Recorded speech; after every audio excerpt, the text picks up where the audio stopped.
Hello दोस्तों, आप देख रहे हैं हमारा YouTube channel SK study and motivation.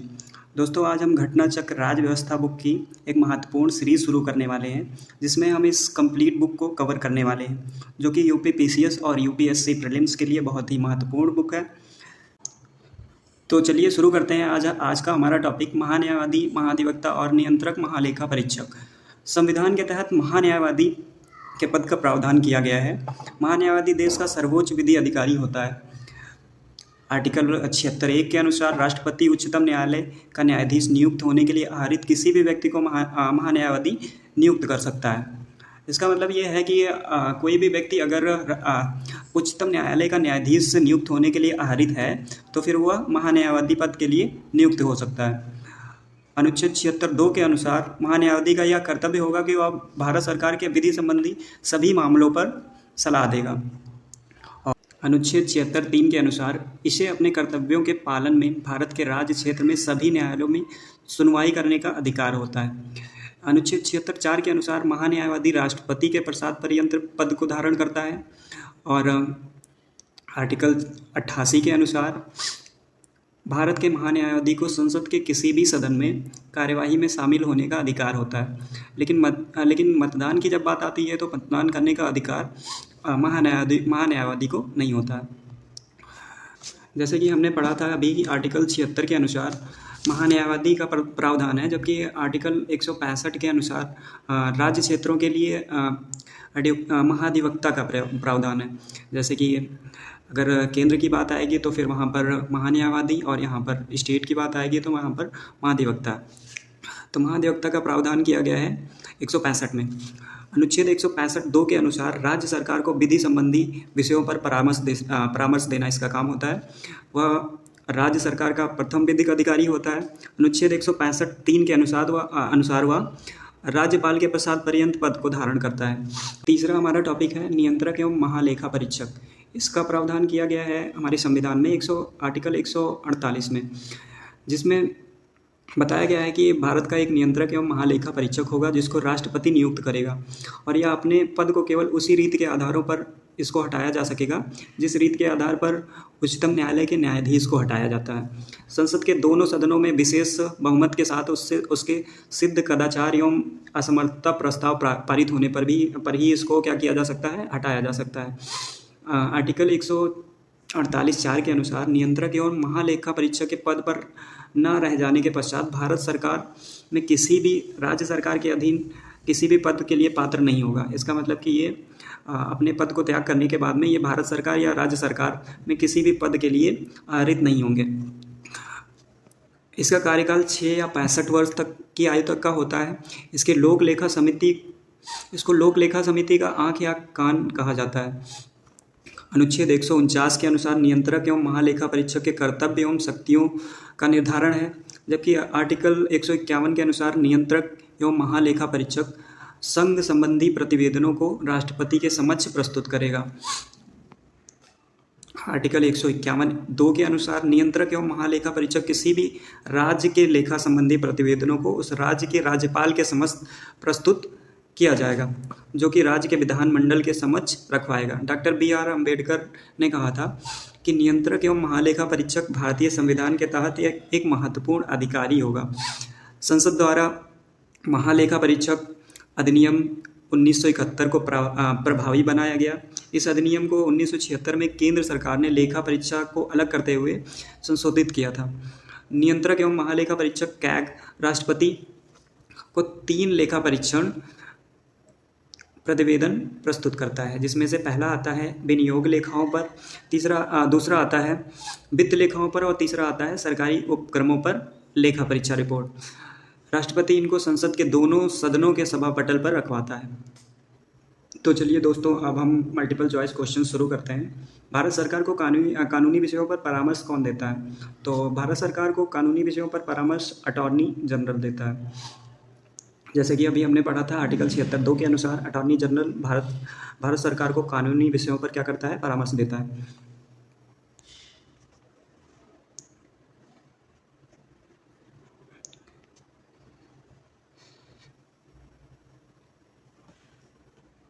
हमारा दूसरा क्वेश्चन है, निम्नलिखित में से कौन राष्ट्रपति के प्रसाद पर्यंत अपने पद को धारण करता है? तो राष्ट्रपति के प्रसाद पर्यंत भारत का महान्यायवादी पद को धारण करता है। फिर अगला क्वेश्चन हम लोग करते हैं, भारत के महान्यायवादी को नियुक्त कैसे किया जाता है? तो भारत के महान्यायवादी को राष्ट्रपति के द्वारा नियुक्त किया जाता है। चौथा क्वेश्चन हमारा है, भारत का महान्यायवादी किसके द्वारा नियुक्त किया जाता है? तो भारत का महान्यायवादी भारत के राष्ट्रपति द्वारा नियुक्त किया जाता है। पांचवा क्वेश्चन है हमारा, निम्नलिखित में से भारत सरकार का प्रथम विधि अधिकारी समझा जाता है? तो भारत का प्रथम विधि अधिकारी महान्यायवादी होता है। नेक्स्ट क्वेश्चन है हमारा, भारत के प्रथम विधि अधिकारी के रूप में कौन जाना जाता है? तो वही क्वेश्चन है, सेम क्वेश्चन, भारत का महान्यायवादी। हमारा अगला क्वेश्चन है, भारत सरकार के मुख्य विधि परामर्शदाता कौन है? तो भारत सरकार के मुख्य विधि परामर्शदाता हैं अटॉर्नी जनरल ऑफ इंडिया, जिनको हम भारत के महान्यायवादी कहते हैं। और इसका आर्टिकल कौन सा है? ये आर्टिकल है आर्टिकल 76(3) के अनुसार ये क्या करते हैं, अपने कर्तव्य का पालन करने के लिए राज्य क्षेत्र में किसी भी न्यायालय में सुनवाई कर सकते हैं। हमारा नेक्स्ट क्वेश्चन है, भारत के अटॉर्नी जनरल विधि सलाहकार हैं किसके? तो भारत के अटॉर्नी जनरल विधि सलाहकार ये राष्ट्रपति के नहीं हैं, ना प्रधानमंत्री के हैं, ना ही लोकसभा के हैं, किसके हैं? भारत सरकार के। नेक्स्ट क्वेश्चन है हमारा, निम्नलिखित में से किसको अपने कर्तव्यों का पालन करने के लिए राज्य क्षेत्रों में सुनवाई करने का अधिकार होगा? तो राज्य क्षेत्रों में सुनवाई करने का अधिकार महान्यायवादी को होता है। हमारा अगला क्वेश्चन है, भारत के महान्यायवादी के विषय में निम्नलिखित कथनों पर विचार कीजिए। वह भारत के राष्ट्रपति द्वारा नियुक्त किया जाता है। दूसरा है, उसमें वही योग्यता होनी चाहिए जो कि सर्वोच्च न्यायालय के न्यायाधीश की होती है। तीसरा ऑप्शन है, उससे संसद के किसी भी सदन का सदस्य होना चाहिए। चौथा है, संसद द्वारा महाभियोग चलाकर उसे हटाया जा सकता है। तो इसमें तीसरा और चौथा ऑप्शन बिल्कुल गलत होगा, क्योंकि उसको संसद का सदस्य होना जरूरी नहीं है और उस पर महाभियोग नहीं चलाया जाता है। नेक्स्ट क्वेश्चन है हमारा,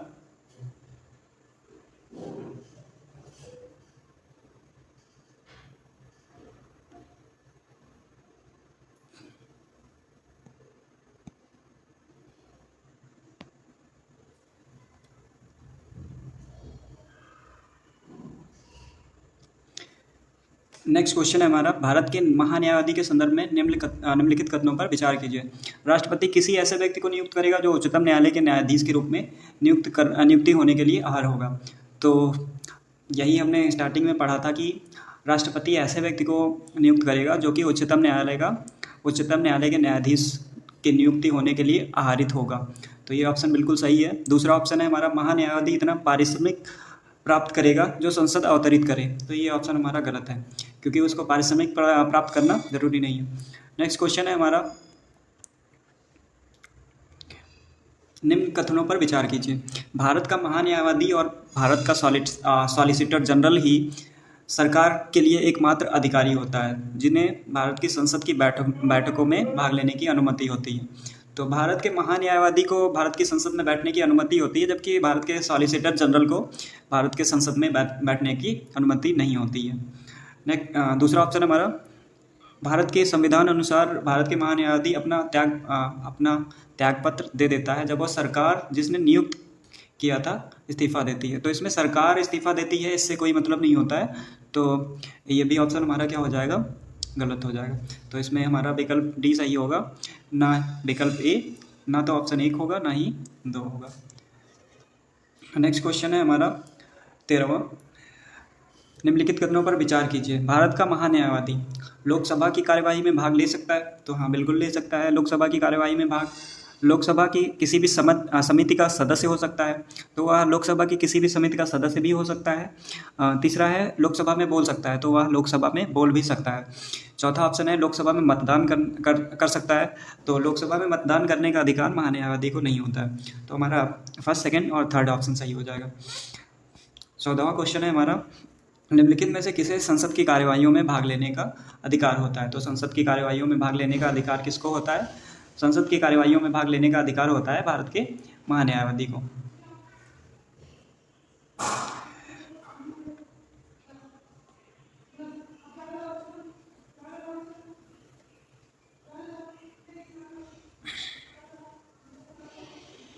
निम्न में से किसे संसद की कार्यवाहियों में भाग लेने का अधिकार होता है? तो संसद की कार्यवाहियों में भाग लेने का अधिकार भारत के महान्यायवादी को होता है। नेक्स्ट क्वेश्चन है हमारा, निम्नलिखित में से किसे संसद को संबोधित करने का अधिकार होता है? तो संसद को संबोधन देना ये महान्यायवादी कर सकता है। तो पहला ऑप्शन हमारा बिल्कुल सही होगा। नेक्स्ट क्वेश्चन है हमारा, पार्लियामेंट के किसी भी सदन में सदस्य न होने के बावजूद बैठक में कौन भाग ले सकता है? तो बैठक में सदस्य न होने के बावजूद भी महान्यायवादी भाग ले सकता है। नेक्स्ट क्वेश्चन है हमारा, निम्नलिखित में से किसे संसद के दोनों सदनों में बोलने या अन्य कार्यवाहियों में सम्मिलित होने के लिए या किसी भी संसदीय समिति का सदस्य होने का अधिकार होता है परंतु वोट देने का अधिकार नहीं होता है? तो भारत के जो अटॉर्नी जनरल होते हैं तो इनको किसी भी संसदीय समिति का सदस्य होने का अधिकार होता है, लेकिन संसद में वोट देने का अधिकार इनको नहीं होता है। नेक्स्ट क्वेश्चन है हमारा, भारत सरकार का कौन सा अधिकारी सदस्य न होते हुए भी भारत की संसद की कार्यवाही में भाग ले सकता है? तो वही है क्वेश्चन हमारा, अटॉर्नी जनरल। नेक्स्ट क्वेश्चन है हमारा, निम्नलिखित में से कौन संसद के दोनों सदनों में कार्यवाही में भाग ले सकता है? तो संसद के दोनों सदनों में कार्यवाही में भाग, पहला तो उपराष्ट्रपति नहीं ले सकता है, महाधिवक्ता नहीं ले सकता है, मुख्य न्यायाधीश भी नहीं ले सकता है, तो अटॉर्नी जनरल दोनों ही सदनों की कार्यवाही में भाग ले सकता है। नेक्स्ट क्वेश्चन है हमारा, एक गैर सदस्य के रूप में संसद की किसी भी सदन की कार्यवाही में भाग ले सकता है? तो गैर सदस्य के रूप में संसद की किसी भी कार्यवाही में उपराष्ट्रपति, मुख्य न्यायाधीश, महान्यायवादी, मुख्य निर्वाचन आयोग। तो इसमें से उपराष्ट्रपति हमारा ऑप्शन सही होगा और महान्यायवादी सही होगा, क्योंकि ये दोनों सदन के सदस्य ना होते हुए भी सदन में भाग ले सकते हैं, जो कि मत देने का अधिकार इनका नहीं होता है। नेक्स्ट क्वेश्चन है हमारा, सॉलिसिटर जनरल निम्नलिखित में से क्या होता है? तो सॉलिसिटर जनरल क्या होता है? एक कानूनी सलाहकार होता है। तो हमारा इसका सी ऑप्शन सही हो जाएगा। नेक्स्ट क्वेश्चन है, भारत का सॉलिसिटर जनरल होता है, तो भारत का सॉलिसिटर जनरल क्या होता है? भारत का सॉलिसिटर एक न्यायिक सलाहकार होता है, तो इसमें हमारा ऑप्शन बी सही होगा। नेक्स्ट क्वेश्चन है, कानूनी विषयों पर राज्य सरकार को परामर्श कौन देता है? तो कानूनी विषयों पर राज्य सरकार को परामर्श एडवोकेट जनरल देता है, जबकि भारत सरकार को परामर्श अटॉर्नी जनरल देता है। तो यहाँ पे हमारा ऑप्शन सही हो जाएगा, एडवोकेट जनरल। सेम वही वर्क होता है जैसे कि हमारा अटॉर्नी जनरल का भारत सरकार के लिए होता है और एडवोकेट जनरल का होता है राज्य सरकार के लिए। अब नेक्स्ट क्वेश्चन है, इसका आर्टिकल कौन सा है? ये आर्टिकल भी हम लोग देख लेंगे, आर्टिकल 165। नेक्स्ट क्वेश्चन है हमारा, इनमें से कौन सा राज्य सरकार का कानूनी सलाहकार होता है? तो अभी हमने बताया कि राज्य सरकार का कानूनी सलाहकार कौन होता है? महाधिवक्ता होता है। नेक्स्ट क्वेश्चन है हमारा, राज्य सरकार को कानूनी विषयों पर सलाह कौन देता है? तो राज्य सरकार की बात जहाँ पे भी आएगी वहाँ पर महाधिवक्ता हो जाएगा। नेक्स्ट क्वेश्चन है हमारा, भारत के राज्य में महाधिवक्ता की नियुक्ति भारत के राष्ट्रपति द्वारा संबंधित राज्य के राज्यपाल की अनुशंसा पर की जाती है। नेक्स्ट ऑप्शन है, सिविल प्रक्रिया संहिता के उपबंधों के अनुसार राज्य स्तर पर उच्च न्यायालयों की मूल अपीलीय एवं सलाहकारी अधिकारिता होती है। तो इसमें दोनों ही ऑप्शन गलत हो जाएगा, क्योंकि एडवोकेट जनरल यानी कि महाधिवक्ता की नियुक्ति कौन करता है? राज्यपाल करता है, और वो राष्ट्रपति की अनुशंसा पर नहीं करता है। तो यहाँ पर हमारा ऑप्शन सही हो जाएगा, ना ही विकल्प 1 होगा और ना ही 2 होगा। नेक्स्ट क्वेश्चन है हमारा, भारत के नियंत्रक एवं महालेखा परीक्षक की नियुक्ति कौन करता है? तो भारत के नियंत्रक एवं महालेखा परीक्षक की नियुक्ति राष्ट्रपति द्वारा की जाती है। नेक्स्ट क्वेश्चन है हमारा, भारत संविधान के किस अनुच्छेद के अंतर्गत भारत के नियंत्रक एवं महालेखा परीक्षक की नियुक्ति की जाती है? तो इसमें आर्टिकल पूछा है, तो आर्टिकल 148 के तहत क्या किया जाता है? नियंत्रक एवं महालेखा परीक्षक की नियुक्ति की जाती है। नेक्स्ट क्वेश्चन है हमारा, भारत के नियंत्रक एवं महालेखा परीक्षक के संघ के लेखा संबंधी प्रतिवेदनों को सर्वप्रथम निम्न में से किसको प्रस्तुत करता है? तो प्रतिवेदनों को किसको प्रस्तुत करता है यहाँ पर ये पूछा गया है। तो प्रतिवेदनों को यहाँ पर भारत के राष्ट्रपति को प्रस्तुत करता है। नेक्स्ट क्वेश्चन है हमारा, भारत के नियंत्रक एवं महालेखा परीक्षक संघ के लेखाओं संबंधी अपना प्रतिवेदन किसको प्रस्तुत करता है? तो अभी हमने जस्ट ऊपर पढ़ा था कि संघ संबंधी प्रतिवेदनों को ये राष्ट्रपति को प्रस्तुत करता है, तो इसमें राष्ट्रपति का ऑप्शन कहीं पे नहीं है, तो फिर क्या हो जाएगा हमारा? उपयुक्त में से कोई नहीं। नेक्स्ट क्वेश्चन है हमारा, निम्नलिखित में से किसके द्वारा भारत के नियंत्रक एवं महालेखा परीक्षक के पद का सृजन किया जाता है? तो नियंत्रक एवं महालेखा परीक्षक के पद का सृजन हमारे संविधान में किया गया है, तो इसमें ऑप्शन हमारा बी सही हो जाएगा कि इसके पद का सृजन संविधान द्वारा किया जाता है। नेक्स्ट क्वेश्चन है हमारा, भारत के नियंत्रक एवं महालेखा परीक्षक के पद की नियुक्ति का कार्यकाल कितना होता है? तो नियंत्रक एवं महालेखा परीक्षक की नियुक्ति का कार्यकाल होता है 6 वर्षों का। तो यहाँ पर ऑप्शन सी सही हो जाएगा। नेक्स्ट क्वेश्चन है भारत के नियंत्रक एवं महालेखा परीक्षक के संबंध में निम्नलिखित में से कौन सा सही नहीं है? तो इसमें से ऑप्शन हमको चूज़ करने हैं कि कौन सा ऑप्शन है इसमें से सही नहीं होगा। तो पहला ऑप्शन है उनकी नियुक्ति राष्ट्रपति द्वारा की जाती है, तो ये बिल्कुल सही है, क्योंकि नियंत्रक एवं महालेखा परीक्षक की नियुक्ति क्या की जाती है? राष्ट्रपति द्वारा की जाती है। उनका वेतन सर्वोच्च न्यायालय के न्यायमूर्ति के समान होता है, तो उनका वेतन भी क्या होता है? सर्वोच्च न्यायालय के न्यायमूर्ति के समान होता है। तीसरा ऑप्शन है हमारा, सेवानिवृत्ति के पश्चात वह सरकारी सेवा के लिए अयोग्य हो जाते हैं, तो वह हाँ, वो सेवानिवृत्ति के पश्चात सरकारी सेवा के लिए अयोग्य हो जाते हैं, उन्हें किसी भी सरकारी सेवा में भाग लेने का अधिकार नहीं होता है। तीसरा ऑप्शन है उनको राष्ट्रपति पदच्युत कर सकते हैं, तो राष्ट्रपति पदच्युत नहीं कर सकते हैं, तो ऑप्शन डी इसमें सही हो जाएगा कि उनको राष्ट्रपति पदच्युत नहीं करते हैं। नेक्स्ट क्वेश्चन है हमारा, भारत के नियंत्रक एवं महालेखा परीक्षक को उसके पद से हटाए जाने संबंधित प्रक्रिया निम्नलिखित में से किसके समान है? तो इसमें नियंत्रक एवं महालेखा परीक्षक को किस तरह से हटाया जाता है, इसके बारे में बात करी गई है। तो यहाँ पर है उच्चतम न्यायालय के न्यायाधीश। हमने स्टार्टिंग में एक्सप्लेनेशन में पढ़ा था कि उच्चतम न्यायालय के न्यायाधीश का महाभियोग जिस तरह से होता है, उसी तरह से नियंत्रक एवं महालेखा परीक्षक को भी हटाया जाता है। तो नेक्स्ट क्वेश्चन है हमारा, नियंत्रक कथन दिया है और कारण दिया है, इसमें से हमको कौन सा सही है कौन सा गलत है ये बताना है। नियंत्रक एवं महालेखा परीक्षक का कर्तव्य न केवल व्यय एवं वैधता सुनिश्चित करना अपितु औचित्य भी है। कारण दिया है उसे वित्तीय प्रशासन के क्षेत्र में संविधान और संसद के कानूनों को बनाए रखना है। तो इसमें ए और बी दोनों ऑप्शन क्या होगा? सही होगा।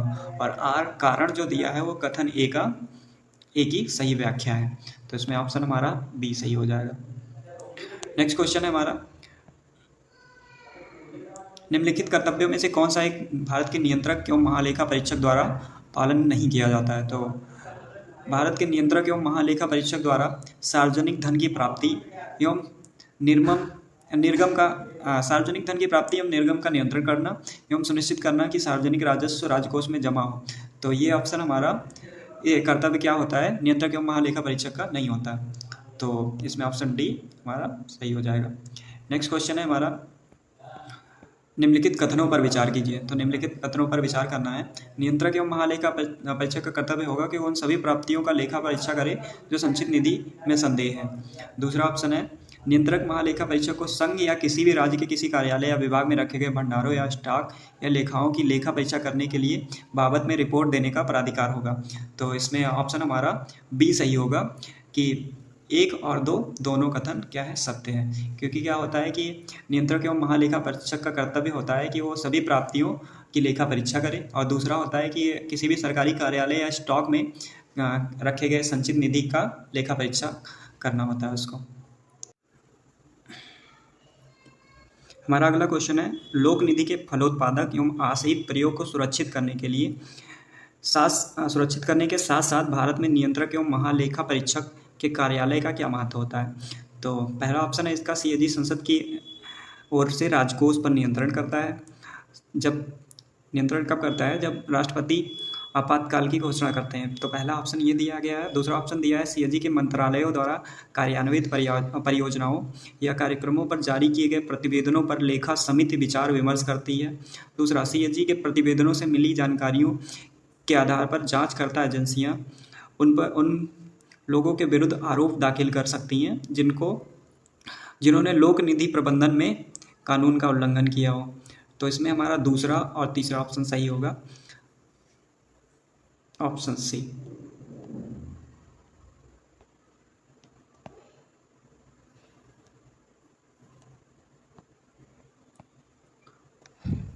अगला क्वेश्चन है हमारा, नियंत्रक एवं महालेखा परीक्षक की टीका टिप्पणी पर उचित कार्यवाही करने की अंतिम जिम्मेदारी किसको होती है? तो अगर नियंत्रक एवं महालेखा परीक्षक की कोई भी टीका टिप्पणी होगी तो उसकी अंतिम एवं उचित कार्यवाही कौन करेगा?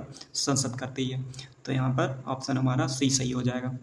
नेक्स्ट क्वेश्चन है, निम्नलिखित में से कौन संसद की लोक लेखा समिति की बैठकों में उपस्थित रहता है? तो संसद की लोक लेखा समिति की बैठकों में नियंत्रक एवं महालेखा परीक्षक उपस्थित रहता है। नेक्स्ट क्वेश्चन है हमारा, संविधान का कौन सा अनुच्छेद भारत के नियंत्रक एवं महालेखा परीक्षक के कर्तव्य का निर्धारण करता है? तो नियंत्रक एवं महालेखा परीक्षक के कर्तव्यों का निर्धारण आर्टिकल 149 में है। नेक्स्ट क्वेश्चन है, नियंत्रक एवं महालेखा परीक्षक की नियुक्ति राष्ट्रपति द्वारा की जाती है। अब उसे अपने पद से हटाया जाता है। किसके द्वारा हटाया जाता है? तो ये ऑप्शन क्या है, ये क्वेश्चन क्या है, डिस्प्यूटेड है, तो इसका कंप्लीट आंसर नहीं दिया गया है। तो इसका एक्सप्लेनेशन हम लोग पढ़ लेते हैं, जो ऑप्शन हमको सही लगेगा वो ऑप्शन लगाएंगे। अनुच्छेद 148 के अनुसार भारत का एक नियंत्रक एवं महालेखा परीक्षक होगा, जिसे राष्ट्रपति अपने हस्ताक्षर और मुद्रा सहित अधिपत्र द्वारा नियुक्त करेगा। उसे उसके पद से केवल उसी रीति के आधारों पर हटाया जा सकेगा जिस रीति के आधारों पर उच्चतम न्यायालय के न्यायाधीश को हटाया जा सकता है। अनुच्छेद 124 के अंतर्गत उच्चतम न्यायालय के न्यायाधीशों को साबित कदाचार असमर्थता के आधार पर ऐसे हटाए जाने के लिए संसद के समावेदन पर राष्ट्रपति के आदेश द्वारा उसे हटाया जा सकता है। तो इसमें संसद अगर समावेदन करेगी किसके लिए कि नियंत्रक एवं महालेखा परीक्षक के विरुद्ध कदाचार या असमर्थता साबित हुई है, तो फिर उसके पद से उसको हटाया जा सकता है।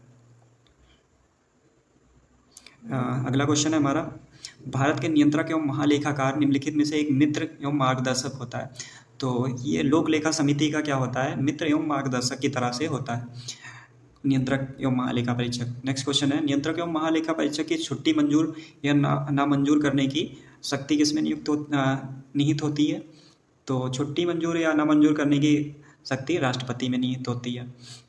नेक्स्ट क्वेश्चन है हमारा, किस वर्ष में अकाउंटिंग एवं ऑडिटिंग मतलब लेखा परीक्षा से अलग किया गया? मतलब यहाँ पे अकाउंटिंग और ऑडिटिंग को क्या किया गया, अलग किया गया था। नियंत्रक एवं महालेखा परीक्षक का कार्य केवल सरकारी लेखा तक ही सीमित रह गया। यहाँ से नियंत्रक एवं लेखा परीक्षक के कार्यों को सीमित कर दिया गया सन 1976 में। यहाँ पर अकाउंटिंग और ऑडिटिंग को अलग किया गया था। नेक्स्ट क्वेश्चन है हमारा, 1971 के संशोधन अधिनियम लेखांकन एवं लेखा परीक्षण को पृथक करता है। सीएजी के लेखों की तैयारी के उत्तरदायित्व से मुक्त करता है।